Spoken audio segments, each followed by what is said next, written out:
మహానాడు రేపు ఎల్లుండి జరగబోతోంది. కాకపోతే ఈసారి భిన్నంగా జరుగుతోంది. టెక్ మహానాడు ఇది.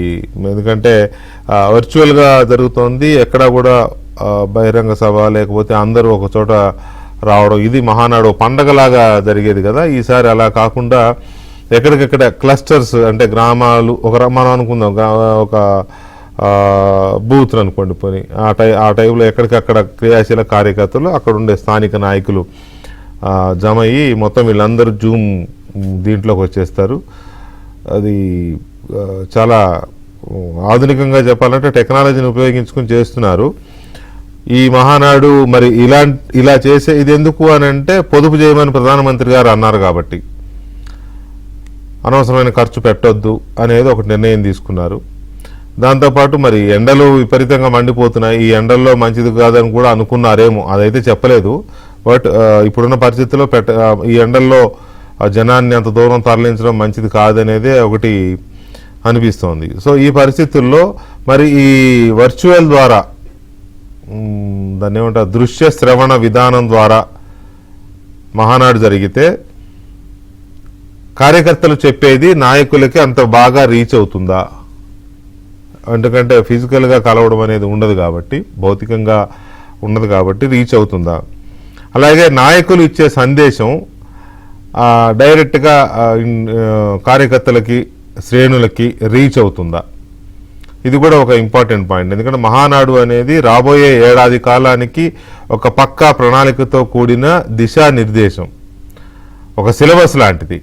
ఒక ఎడ్యుకేషన్ ఇయర్లో పిల్లలకి సిలబస్ ఎలా ఇస్తారో, మహానాడు తెలుగుదేశం పార్టీ కార్యకర్తలకు ఆ మహానాడు అలాంటిది. ఆ తీర్మానాలు కానీ, ఆ బహిరంగ సభ కానీ, లేకపోతే అక్కడ నాయకులు మాట్లాడే విధానం కానీ, ఇవన్నీ ఒక సిలబస్ ఇస్తారు ఏడాది కాలానికి. మరి అలాంటిది ఇది వర్చువల్గా జరుగుతుంది కాబట్టి ఎలా ఉండే అవకాశం ఉంది? ఈ 38వ మహానాడు ఇది తెలుగుదేశం పార్టీకి. మధ్యలో ఒక 8 మహానాడులు జరగలేదు వివిధ కారణాల వల్ల. మధ్యలో అదే టైంలో ఎన్నికలు రావడం కావచ్చు, లేకపోతే కరోనా టైంలో 1-2 జరగలేదు. మొత్తం మీద 8 మహానాడులు జరగలేదు ఇప్పటివరకు పార్టీ పెట్టిన ఈ 47 సంవత్సరాల్లో. సో ఈ 38వ మహానాడు టెక్నికల్గా జరుగుతున్న నేపథ్యంలో దీని మీద ఎలా ఉండబోతుంది ఏంటి అని మనం మహానాడు, తెలుగుదేశం పార్టీ 38వ మహానాడు గురించి చర్చించబోతున్నాం. రేపు ఎల్లుండి 2 రోజులు ఇది టెక్నికల్గా జరగబోతోంది. టెక్నికల్గా అంటే వర్చువల్గా. ఒక రకంగా చెప్పాలంటే ఈ ఆధునిక సాంకేతిక యుగంలో ఇటువంటివి, ఇంత పెద్దది తెలుగుదేశం మహానాడు అని అంటే ఎంత పెద్దగా ఉంటుందో తెలుసు. ఇక దాన్ని మనం మాటల్లో చెప్పలేం. అదొక పండగ, తెలుగుదేశం పార్టీ వాళ్ళందరికీ పండగ. తెలుగు వాళ్ళు ఎక్కడున్నా అది హడావుడి కనపడుతూ ఉంటుంది. సరే, అందరూ తెలుగుదేశం పార్టీ కార్యకర్తలు కాకపోయినా, సానుభూతి పనులు కాకపోయినా, ఆ హడావుడి అయితే అందరూ ఫీల్ అవుతూ ఉంటారు. సో ఇది ఈసారి వర్చువల్గా జరగబోతా ఉంది. ఈ అంశాల మీద మనతో మాట్లాడడానికి తెలుగుదేశం పార్టీ జాతీయ అధికార ప్రతినిధి, స్వచ్ఛాంధ్ర మిషన్ చైర్మన్ పట్టాభిరామ్ గారు ఉన్నారు. అలాగే ఏపీ అధికార భాషా సంఘం అధ్యక్షులు, అలాగే సీనియర్ జర్నలిస్ట్ కూడా ఆయన విక్రమ్ పోలా గారు కూడా మనతో చర్చలో పాల్గొంటున్నారు. ముందుగా పట్టాభి గారు నమస్కారం. పట్టాభి గారు మ్యూట్లో ఉన్నారు మీరు. అసలే రేపటి నుంచి టెక్ మహానాడు జరగబోతుంది. వినపడుతుందా?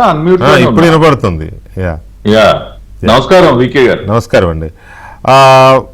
అంటే మీరు ఎలా ఫీల్ అవుతున్నారు? రేపు జరగబోయేది వర్చువల్ మహానాడు. ఇప్పటి వరకు మీరందరూ పాల్గొన్న మహానాడు, మేమందరం రిపోర్ట్ చేసిన మహానాడు, చాలామంది ప్రజలు, కోట్ల మంది ప్రజలు ఫీల్ అయిన మహానాడు అంతా అది ఒక ఓపెన్ సెషన్. భారీ సెట్టింగ్ అంటే మీరు టెంట్లు, కూలర్లు, ఏసీలు, ఎక్కడ ఎలాంటి ఇది లేకుండా అద్భుతమైన వంటలు, 100 రకాల వంటలు. కానీ ఇది అలా లేదు రేపు జరగబోయేది. సో దాని మీద మీ ఇనిషియల్ రిమార్క్స్ ఏంటి? వికే గారు, మీకు ప్యానెల్లో విక్రమ్ గారికి, ఏబిఎన్ ప్రేక్షకులందరూ నమస్కారం. మీరు అన్నట్టు మహానాడు అంటేనే ఒక పెద్ద పండుగ అండి మా అందరికీ కూడా. పార్టీ వ్యవస్థాపక అధ్యక్షులు, ప్రతి తెలుగువాడు కూడా ఆరాధించి పూజించేటటువంటి వ్యక్తి అన్న నందమూరి తారక రామారావు జన్మదినం మే 28వ తేదీ. ఆ సందర్భంగా పార్టీ కుటుంబం మొత్తం కూడా ఒక్క చోటకి చేరి పార్టీకి సంబంధించి అదేవిధంగా అప్పుడు ఉన్నటువంటి ఆ రోజున ఉన్నటువంటి స్థితిగతులు కానివ్వండి, వివిధ రకాలైనటువంటి పాలసీస్ కానివ్వండి, రకరకాలైనటువంటి అంశాలపైన చర్చించి తీర్మానాలు చేయటం, అంటే పార్టీకి రాబోయే ఒక సంవత్సర కాలానికి దిశ నిర్దేశించేటటువంటి ఒక వేదిక మహానాడు. మరి అటువంటి ఒక గొప్ప పండుగ నాకు ఎన్నో మధురానుభూతులు, అంటే ఎన్నో మంచి తీపి జ్ఞాపకాలు. ఎందుకు పోయిన సంవత్సరం కడపలో జరిగినటువంటి మహానాడే ఒక చాలా గుడ్ మెమరీ మా అందరికీ కూడా. కొన్ని లక్షల మంది కడప మహానాడు ఆ రోజున ఎంత అద్భుతంగా జరిగింది. అదేవిధంగా దానికి ముందు రాజమండ్రి కానివ్వండి, అంతకు ముందు ప్రతిపక్షంలో ఉన్నప్పుడు ఒంగోలు మహానాడు,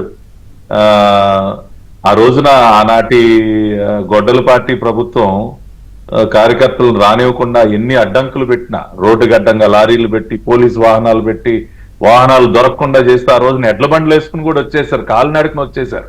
ఒంగోలు మహానాడు అదొక చరిత్ర. ఇట్లా మహానాడును తలుచుకోగానే ఎన్నో జ్ఞాపకాలండి, ఎన్నో జ్ఞాపకాలు. రాష్ట్రం నలుమూలల నుంచి ఎంతో మంది కలుస్తూ ఉంటారు, ఎన్నో విషయాలు తెలుసుకుంటాం, కుటుంబం మొత్తం ఒక చోట చేరి. మీరు అన్నట్టు అన్ని కూడా ప్రత్యేకతలు. ఇప్పుడు భోజనాల దగ్గర నుంచి మహానాడు భోజనాల మెన్యూ కూడా, దానికి కూడా ఒక ప్రత్యేకత. అంటే అన్నగారు పుట్టినరోజు నాడు ఆయనకి ఇష్టమైనటువంటి వంటకాలన్నీ కూడా చేయటం, అవన్నీ కూడా చక్కగా ఆరగించడం. చంద్రబాబు నాయుడు గారికి కూడా చాలా ఇష్టం. అంటే హాస్పిటాలిటీ విషయంలో ఆయన కూడా ప్రత్యేకమైనటువంటి శ్రద్ధ. బాగా వచ్చేవారందరికి మంచి భోజనం పెట్టాలి, హైజీనిక్ గా ఉండాలి.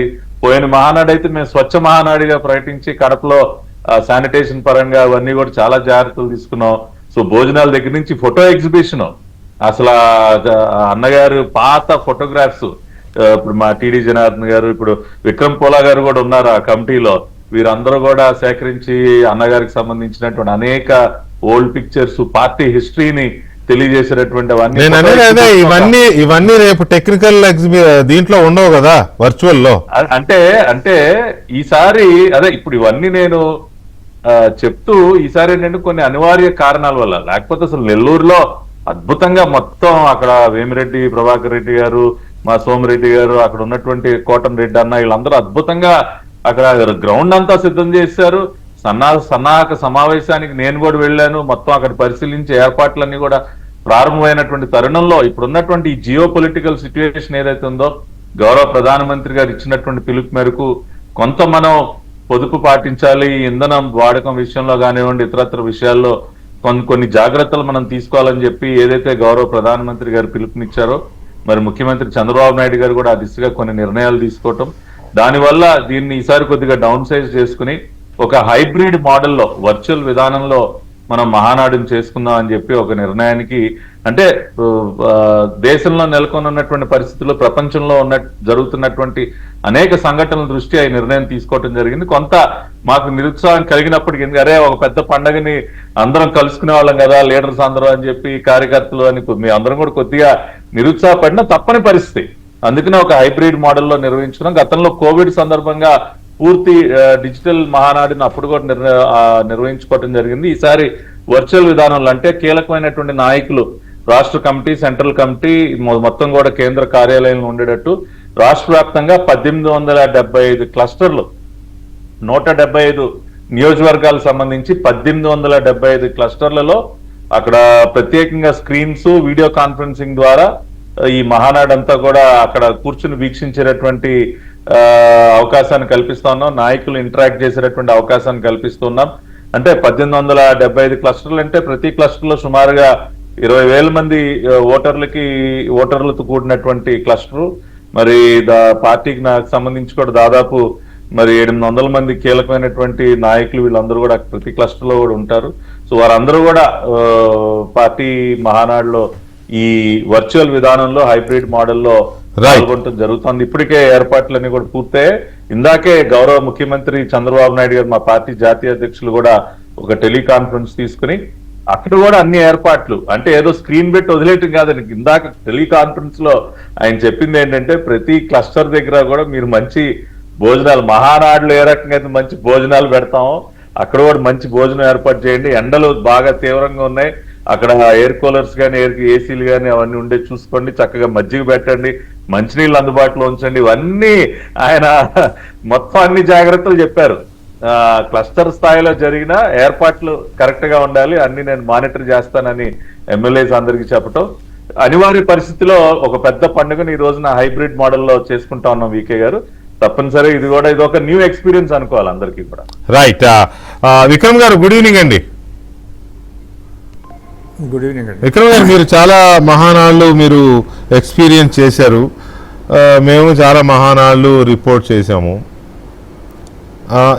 ఈసారి Mahanadu is a different thing. రేపు ఎల్లుండి no doubt it's a festival for TDP cadres కానీ, లేకపోతే తెలుగుదేశం పార్టీని అభిమానించే వారికి, ఎన్టీ రామారావు గారి ఫాలోవర్స్కి, చంద్రబాబు నాయుడు గారి ఫాలోవర్స్కి ఇందులో డౌట్ ఏం లేదు. అయినా సరే ఎంతైనా ఎక్కడెక్కడి నుంచో జిల్లాల నుంచి, మారుమూల గ్రామాల నుంచి, ఆ రాష్ట్రం నుంచి, ఈ రాష్ట్రం నుంచి, దేశాల నుంచి, ఈ దేశంలోని ఇంకా ఇతర రాష్ట్రాల నుంచి, అండమాన్ దీవుల నుంచి కదా వచ్చి ఆ 2 రోజులు 3 రోజులు కలిసి ఉండే ఆ షేరింగ్ అది డిఫరెంట్. ఇది ఎక్కడో చోట కూర్చుని ఆ స్క్రీన్ మీద చూసుకుంటూ ఉండడం ఇది డిఫరెంట్. సో దీని మీద మీ విశ్లేషణ ఏంటి? ఈ అనుభవం రేపు ఎక్స్పీరియన్స్ చేయబోతున్న అనుభవం మీద. ముందుగా నిత్తుల పట్టాభి గారికి, మీకు, ప్రేక్షకులందరికీ కూడా నమస్కారం అండి. నమస్తే అండి. మొట్టమొదటిసారిగా 1983లో జరిగినటువంటి తొలి మహానాడు అండి. అవును, అదే నేను పాల్గొన్నటువంటి తొలి మహానాడు. నేను జర్నలిజంలోకి ఎంటర్ అయినటువంటి సంవత్సరం కూడా అదే. ఏంటది సింహ గారి నా పేరు అనేక ఏమంటారు మహానాడు తర్వాత సింహగర్జన అనే సభ జరిగింది కదా, అది వేర్లేండి. కాదండి, లేదు, సింహగర్జన చాలా లేట్. అది 83లో తొలి మహానాడు. ఎన్టీ రామారావు గారు ముఖ్యమంత్రి అయిన తర్వాత తొలి మహానాడు విజయవాడలో జరిగింది. విజయవాడలో జరిగినటువంటి తొలి మహానాడుకి అనేక ప్రత్యేకతలు ఉన్నాయి. ఇవాళ మహానాడుకి ఇంత ప్రాముఖ్యత ఎందుకు వచ్చిందంటే, అది తొలి మహానాడులో ఎన్టీ రామారావు గారు నెలకొల్పినటువంటి కొన్ని సంప్రదాయాలు, ఆయన తీసుకున్నటువంటి కొన్ని నిర్ణయాల వల్లనే దేశవ్యాప్తంగా అసలు తెలుగుదేశానికి పట్ల ఒక ఆసక్తి, అదేవిధంగా తెలుగుదేశం పార్టీ అనుసరించేటువంటి విధానాలు, రాజకీయ ప్రయాణం, వీటిలన్నిటిలో కూడా అప్పటి వరకు అసలు దక్షిణాది రాష్ట్రాల పట్ల పెద్దగా ఎవరికి ఆసక్తి ఉండేది కదండి. అంటే ఇక్కడ ఏం జరుగుతున్నది, ఆంధ్రప్రదేశ్లో ఏం జరుగుతుంది అనేది ఢిల్లీలో వాళ్ళకి తెలియదు, మిగతా రాష్ట్రాల్లో వాళ్ళకి కూడా తెలియదు. అటువంటి అంటే ఆంధ్రప్రదేశ్ సెంట్రిక్గా రాజకీయాలు గురించి తెలుసుకోవటం అనేది ఎన్టీ రామారావు గారితో మొదలైంది. నేను మొట్టమొదటి తొలి మహానాడు విశేషాలు చెప్తున్నాను. ఎన్టీ రామారావు గారు ఇక్కడ విజయవాడలో మహానాడు పెట్టాలని చెప్పిన తర్వాత అది మన ఇక్కడ సిద్ధార్థ కాలేజీలో అది ఒక ప్రాంగణాన్ని ఎంచుకున్నారండి. సిద్ధార్థ కాలేజీలో తొలి మహానాడు జరిగింది. దానిని వారు కాకతీయ నగరం అనేటువంటి ఒక నామకరణం చేశారు ఆ ప్రాంగణానికి. అదేవిధంగా సిద్ధార్థ మెడికల్ కాలేజీలో అది బహిరంగ సభ జరిగింది. దానికి శ్రీకృష్ణదేవరాయ నగరం అని పెట్టారు. తర్వాత మన మున్సిపల్ స్టేడియము శాతవాహన నగరం అని పెట్టి అక్కడ సాంస్కృతిక కార్యక్రమాలు 3 రోజుల పాటు కూడా సాంస్కృతిక కార్యక్రమాలు జరిగినాయి పెద్ద ఎత్తున. అన్ని రకాలైనటువంటి అంటే అన్ని ప్రాంతాలని సంస్కృతిని ప్రతిబింబించే విధంగా నాటకాలు వేశారు, తప్పెట్లు, ఇలాంటివన్నీ రకరకాల లంబాడీ నృత్యాలు, ఇటువంటి అన్నీ కూడా సాంస్కృతిక కార్యక్రమాలు జరిగినాయి. అంటే ఎందుకు చెప్తున్నా అంటే ఆ తొలి మహానాడులో ఎన్టీ రామారావు గారు జాతీయ పార్టీ నేతలందరినీ కూడా పిలిచి ఒక మొట్టమొదటిసారిగా కాన్క్లేవ్ నిర్వహించారండి ఆ రోజు. దానితో ఆ రోజుల్లో ఉన్నటువంటి ఫరూక్ అబ్దుల్లా గారు, అదేవిధంగా రామకృష్ణ హెగ్డే గారు, ఇట్లాగా అంటే ముఖ్యమంత్రులుగా ఉన్నటువంటి వాళ్ళందరూ కూడా బాబు జగజ్జనరావు గారు, హెచ్ఎన్ బహుగుణ గారు, 14 పార్టీలకు చెందినటువంటి 27 మంది జాతీయ నాయకులు వచ్చారు. మేనకా గాంధీ గారు వచ్చారు, చంద్రరాజేశ్వరరావు, పొచ్చలపల్లి సుందరయ్య గారు, ఇట్లాగా హేమాహేమీలు. భీమ్ సింగ్ అనే కాశ్మీర్ ప్యాంథర్స్ పార్టీ ఆయన నాయకుడు, వారు కూడా వచ్చారు. మొట్టమొదటిసారిగా కాంగ్రెస్కి ప్రత్యామ్నాయం అంటే జనతా పార్టీ తర్వాత ఏర్పడినటువంటి తొలి ప్రత్యామ్నాయం కావడంతో జాతీయ జర్నలిస్టులు అందరూ వచ్చారండి. అంటే జాతీయ మీడియా మొత్తం వచ్చింది విజయవాడ.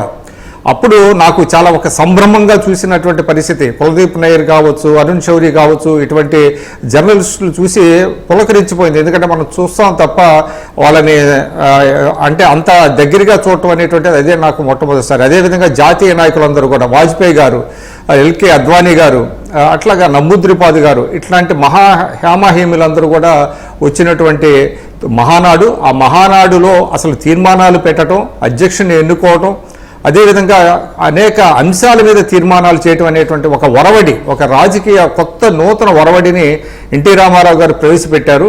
అప్పటి వరకు ఏంటంటే ఏదో సభలు జరుగుతాయి, కొంతమంది బహిరంగ సభలో మాట్లాడటం, వెళ్ళిపోవటం అనేటువంటిది కొన్ని పార్టీలకి జరుగుతూ ఉంటుంది. అంతే తప్ప ఒక చోట 3 రోజుల పాటు కూర్చొని చర్చలు సాగించి ప్రజల అంశాల మీద పార్టీ విధానం ఏంటి, మనం ఎలా ముందుకు వెళ్ళాలి, దాన్ని ఏ విధంగా పరిష్కరించాలి అని ఒక థ్రెడ్బేర్గా డిస్కస్ చేసినటువంటి ఒక మహానాడు అదేనండి. అందువల్లనే ఆయన తొలి మహానాడు ఏ విధంగా అయితే చేశారో అక్కడి నుంచి కూడా దానికి ప్రాముఖ్యత పెరుగుతూ వచ్చింది. సరే, మీరు ఇప్పుడే చెప్పారు 38 మహానాడులు జరిగినాయి. నేను ఇంకొక ప్రత్యేకత ఏంటంటే, ఈరోజు ఇప్పుడు జరుగుతున్నటువంటి మహానాడు లోకేష్ గారు జాతీయ పార్టీకి ఆయన వర్కింగ్ ప్రెసిడెంట్ అయిన తర్వాత జరుగుతున్నటువంటి మహానాడు కాబట్టి దీనికి ఇంకా ఒక ప్రత్యేకత, ఇంకా దాన్ని ఇంకా బాగా జరగాలి అనేటువంటి ఒక ఉత్సాహం కూడా ఉంది. ఈ సందర్భంగా ఇంకోటి కూడా ఒక కాకతాళీయమైనప్పటికీ ఒక ఇన్సిడెంట్ చెప్తున్నా. విజయవాడ 1983లో విజయవాడలో జరిగినటువంటి తొలి మహానాడులో యువజన విభాగం అప్పుడే స్టార్ట్ చేశారండి. అంటే అనుబంధ విభాగాలను ప్రవేశపెట్టారు అప్పుడు ఎన్టీ రామారావు గారు. ఆ యువజన విభాగం అనుబంధ విభాగాన్ని ప్రారంభిస్తున్న సందర్భంగా ఆయన ఒక మాట మాట్లాడారు. అంటే కొంతమంది యూత్ని అంటే వాళ్ళని అడ్రస్ చేస్తూ ఆయన ఏమన్నారంటే, ఈ పార్టీని ముందుకు తీసుకెళ్లే బాధ్యత యువతదే, కాబట్టి మీ పార్టీని రక్షించే బాధ్యత కూడా యువతదే అనే మాట కూడా మాట్లాడారు. అది చాలా కాకతాళీయం అయినప్పటికీ ఇవాళ పార్టీలో ఒక మూడో తరంగా లోకేష్ ఆయన రావటం, ఆయన పార్టీని ముందుకు తీసుకెళ్ళడానికి ఆయన అనేక ప్రణాళికలు వేయటం, అందులో భాగంగానే ఇవాళ వర్చువల్గా ఇవాళ మహానాడు జరగటం అనేటువంటిది మనం చూస్తున్నాం. ఖచ్చితంగా అంటే ఒకటండి, తెలుగువారు రుణపడి ఉన్నటువంటి నాయకుల్లో, ఎందుకంటే తెలుగు జాతికి ఒక గుర్తింపు, గౌరవం, వారి అస్తిత్వానికి ఒక గుర్తింపు ఇచ్చినటువంటి మా నేతల్లో ఎన్టీ రామారావు గారు ఖచ్చితంగా ఉన్నారు, చంద్రబాబు నాయుడు గారు ఉన్నారు. ఈ ఇద్దరు నాయకులకి ఎవరన్నా కాదన్నా రాజకీయాలు పక్కన పెడితే వీళ్ళకి తెలుగు జాతి రుణపడి ఉంది. కాబట్టి ఎన్టీ రామారావు గారిని స్మరించుకోవటం అనేటువంటిది తెలుగు జాతికి ఇప్పటికీ కూడా అది ఒక గొప్ప గౌరవంగా మనం భావించాలి. అదేవిధంగా తెలుగువారిని ఈరోజు అంతర్జాతీయ స్థాయిలో నిలిపి తెలుగువారి అస్తిత్వానికి పట్టం కట్టినటువంటి నాయకుడు చంద్రబాబు నాయుడు గారు. కాబట్టి ఆయన నాయకత్వంలో ఈ మహానాడు ఈ 2 ఏళ్లలో పార్టీ ఏ విధంగా అధికారంలోకి వచ్చిన తర్వాత ఎంతవరకు ప్రజలకు ఇచ్చినటువంటి హామీలు నెరవేర్చింది, రాష్ట్రాభివృద్ధిలో ఎంతవరకు వెళ్ళింది, ఇచ్చినటువంటి అంటే పెట్టుకున్నటువంటి లక్ష్యాలు ఎంతవరకు సాధించగలిగాం, రాబోయే ఏడాది ఏ విధంగా ముందుకెళ్ళాలి అనే దాని మీద రేపు చర్చ ఉంటుంది. సరే, ఇవాళ సాంకేతిక పరిజ్ఞానం పెరిగింది కాబట్టి వర్చువల్గా ఉన్నా కూడా ఇంట్లో హాయిగా చూసి టీవీల ద్వారా లైవ్ చూసేటువంటి అవకాశం ఉంది కాబట్టి పెద్ద డిఫరెన్స్ లేదు. ఇక్కడే నాకు అంటే ఒక చిన్న ఇది ఉంది, అంటే తప్పనిసరి పరిస్థితుల్లోనో లేకపోతే కొన్ని అనివార్య కారణాల వల్లనో లేకపోతే వీటి వల్లనో ఇలా చేస్తున్నారు, అది కాదు. కానీ ఇప్పటి వరకు మీరు కానీ పట్టాభి గారు కానీ షేర్ చేసిన ఫీలింగ్స్, ఒపీనియన్స్, లేకపోతే మేము ఎక్స్పీరియన్స్ చేసిన ఆ అట్మాస్ఫియర్, ఇది మిస్ అవుతోంది ఒకటి క్లియర్గా.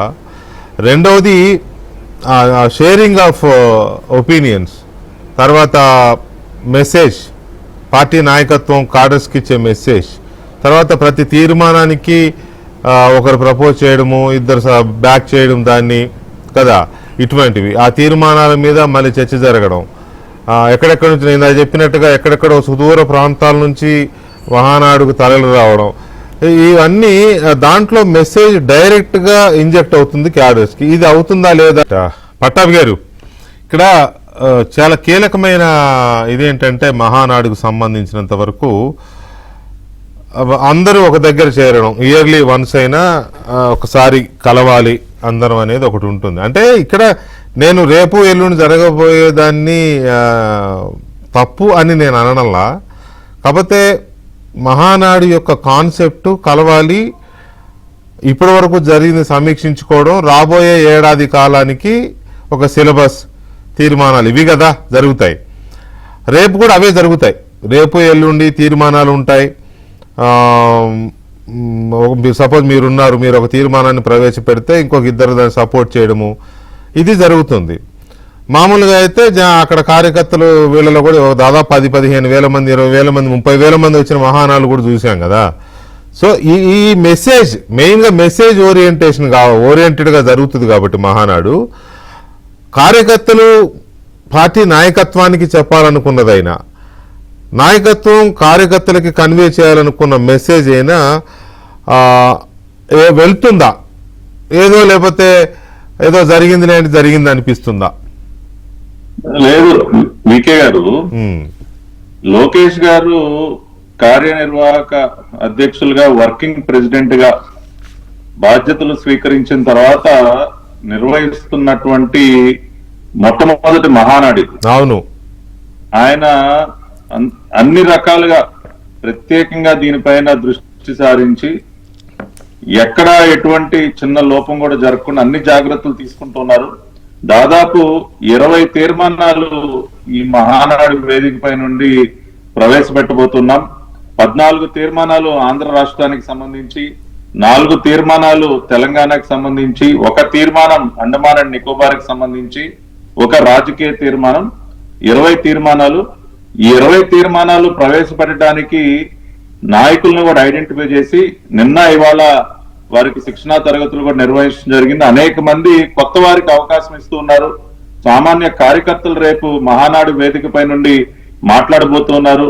అంటే సీనియర్స్ తో పాటు యంగ్స్టర్స్, న్యూ కమర్స్, అంటే సాధారణ కార్యకర్తకు కూడా మహానాడు వేదికపై నుంచి మనం మాట్లాడే అవకాశం ఇవ్వాలి అని చెప్పి ఆ జాబితాను ఆ రకంగా తయారు చేసి వారందరినీ కూడా ట్రైన్ చేయడం జరిగింది. కాబట్టి సాధారణంగా ప్రతి మహానాడు వేదిక ఏ విధంగా ఉంటుందో దానికి ఏ మాత్రం తగ్గకుండా అదే రకమైనటువంటి వేదిక, ఏ విధంగా అయితే తీర్మానాలు ప్రవేశపెడతాం ప్రతి మహానాడులో, అది ఎక్కడ చిన్న మార్పు లేకుండా సేమ్ సిస్టమ్ ని పాటిస్తూ ఉన్నాం. చర్చ కూడా అదే, ఎక్కడా కూడా ఏదో దాన్ని హషప్ చేయటం, ఏదో తొందరగా చేయటం ఏమీ లేకుండా పర్ఫెక్ట్ టైం షెడ్యూల్ వేసి ఒక్కొక్క తీర్మానం ఎన్ని నిమిషాలు, ఎవరెవరు ఎన్ని నిమిషాలు మాట్లాడే అంతా కూడా షెడ్యూలింగ్ పక్కాగా జరిగింది. కాబట్టి కేవలం ఒక మార్పు ఏంటంటే గతంలో లాగా కొన్ని లక్షల మంది ఒక చోటికి చేరకుండా ఎక్కడికక్కడ క్లస్టర్ల వారీగా వర్చువల్ గా ఈ మహానాడులో పాల్గొనడం జరుగుతుంది. కీలకమైనటువంటి మొత్తం కేంద్ర కమిటీ, రాష్ట్ర కమిటీ, ముఖ్య నాయకులు అందరూ కూడా మరి కేంద్ర కార్యాలయంలో ఈ మహానాడులో ఫిజికల్ గా వారు పాల్గొనడం జరుగుతోంది. కాబట్టి ఫిజికల్ ప్రెసెన్స్ కొంత మిస్ అవుతాం, కానీ మిగతా అన్ని విషయాలు యాజ్ ఇట్ ఈజ్ గా ప్రతి సంవత్సరం ఏ విధంగా అయితే మహానాడు జరుగుతుందో అదే విధంగా జరిగే విధంగా లోకేష్ గారు అన్ని ఏర్పాట్లు కూడా పర్యవేక్షిస్తూ ఉన్నారు. ఇక్కడ ఇంకొక విషయం కూడా చెప్పాలి వికే గారు, ఎందుకంటే ఇందాకే ఆలోచిస్తా ఉంటే మా ఇంటికి దగ్గరలోనే మహానాడు రోడ్ అని ఒకటి ఉంది. 1983లో మొట్టమొదటి మహానాడు ఇందాక విక్రమ్ పోలా గారు చెప్పినట్టు సిద్ధార్థలో జరిగింది. కానీ బహిరంగ సభ ఆటోనగర్ దగ్గర ఒక ప్రదేశంలో జరిగింది. ఆ రోజున బహిరంగ సభకి వెళ్ళటానికి ఆ రోడ్ అంతా కూడా ఏదైతే ఉందో దానిని అప్పటి నుంచి మహానాడు రోడ్డుగా పిలుస్తారు. అంటే ఒక రోడ్డుకి కూడా మహానాడు పేరు రావటం అనేది, మేము ప్రతిరోజు వెళ్తుంటాం మహానాడు రోడ్డు విజయవాడలో చాలా పాపులర్ మహానాడు రోడ్డు. కాబట్టి ఈ కార్యక్రమం వల్ల ఒక రోడ్డుకి కూడా నామకరణం చేసుకోగలిగాం. ఇట్లా చరిత్రలోకి వెళితే ఎన్నో అంశాలు వీక్గా. అదే విధంగా రేపు జరగబోయేటటువంటి మహానాడు ఉమెన్ సెంట్రిక్ గా, మహిళలకి ప్రాధాన్యతనిస్తూ ఈ మహానాడు జరగబోతుందండి. స్త్రీ శక్తి అనేటటువంటి ఏదైతే ఒక థీమ్ను తీసుకుని ఈ మహానాడు మహిళలకు సంబంధించినటువంటి అంశాలు కానివ్వండి, మహిళలకు ఎక్కువ ప్రాధాన్యతనివ్వటం కానివ్వండి, అవన్నీ కూడా జాగ్రత్తలు తీసుకుని మొన్న పార్లమెంట్ లో మనం బిల్లు కొన్ని అనివార్య కారణాల వల్ల పాస్ చేసుకోవాలి. నో డౌట్ అండి. అంటే సరే ఫిజికల్ గా అందరూ ఒక దగ్గర కలవలేకపోతున్నాం అనేది తప్ప మిగతా పార్టీ ఎప్పుడు కూడా ఎలాగైతే చేస్తుందో తీర్మానాలు కానీ లేకపోతే మెసేజెస్ కానీ ఎగ్జిబిషన్స్ కూడా లైవ్లో అందరికీ చూసేలాగా ఏర్పాటు చేసే స్క్రీన్లు పెట్టి చేస్తున్నారు. ఓకే, అదంతా ఉంటుంది. కాకపోతే ఇక్కడ ఏంటంటే విక్రమ్ గారు, ఇక్కడ ఒకటే మిస్సింగ్ ఏంటంటే, ఒకటి డెఫినెట్గా అన్ని వేల మంది 2 రోజుల పాటు 3 రోజుల పాటు కలిసి ఉండి ఇది చేసుకోవడం అనేది ఒక పండగని మిస్ అవుతున్నారు. రెండవది అత్యంత కీలకమైనది, ఇప్పటి వరకు చంద్రబాబు నాయుడు గారు, ఫస్ట్ ఎన్టీ రామారావు గారు, తర్వాత చంద్రబాబు నాయుడు గారి నేతృత్వంలో మహానాడు అద్భుతంగా జరుగుతూ వచ్చింది. ఇప్పుడు డబుల్ ధమాకా, యాక్చువల్గా రేపు ఎల్లుండి జరిగితే డబుల్ ధమాకా ఉండేది ఆ పండగ ప్రెమిసెస్లో. చంద్రబాబు నాయుడు గారు, అలాగే వర్కింగ్ ప్రెసిడెంట్గా లోకేష్ గారు, ఆయనకి మీరు అన్నట్టు తొలి మహానాడు వర్కింగ్ ప్రెసిడెంట్గా. సో నెక్స్ట్ మహానాళ్ళు ఇక ఆయన నేతృత్వంలో అతి త్వరలో కూడా జరగబోతున్నాయి కదా. సో అందుకని కార్యకర్తలు కానీ నాయకులు కానీ చాలా ఉత్సుకతతో ఎదురు చూసిన సందర్భం ఉంది. అది మిస్ అవుతున్నట్టు కనపడుతుంది రేపు.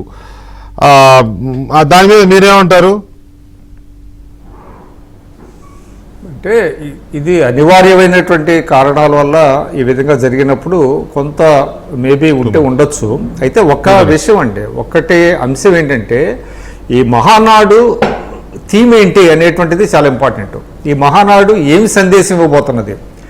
నాకు తెలిసి ఏంటంటే తొలి మహానాడులో ఎన్టీ రామారావు గారు ఒక పిలుపునిచ్చారు, కార్యకర్తే పార్టీకి జీవగర్ర అనేవారైనా. ఇవాళ తెలుగుదేశంలో గొప్ప విషయం ఏంటంటే అది డ్రిఫ్ట్ అవ్వాల. ఏదైతే కార్యకర్తే పార్టీకి మూల కొమ్మ జీవగర్ర అని ఎన్టీ రామారావు గారు ఏదైతే అన్నారో, అక్కడ నుంచి పార్టీ కార్యకర్తలకి అత్యంత ప్రాధాన్యత ఇచ్చేటువంటి ఏకైక పార్టీగా దేశంలో తెలుగుదేశం పార్టీ ఉండబట్టే ఇన్నాళ్ళు కొన్ని ఇబ్బందులు ఎదురైనా మధ్యలో తిరిగి అధికారంలోకి రావటం, ప్రజల ఆదరాభిమానాలు చూరగొనటం అనేటువంటిది జరుగుతున్నది.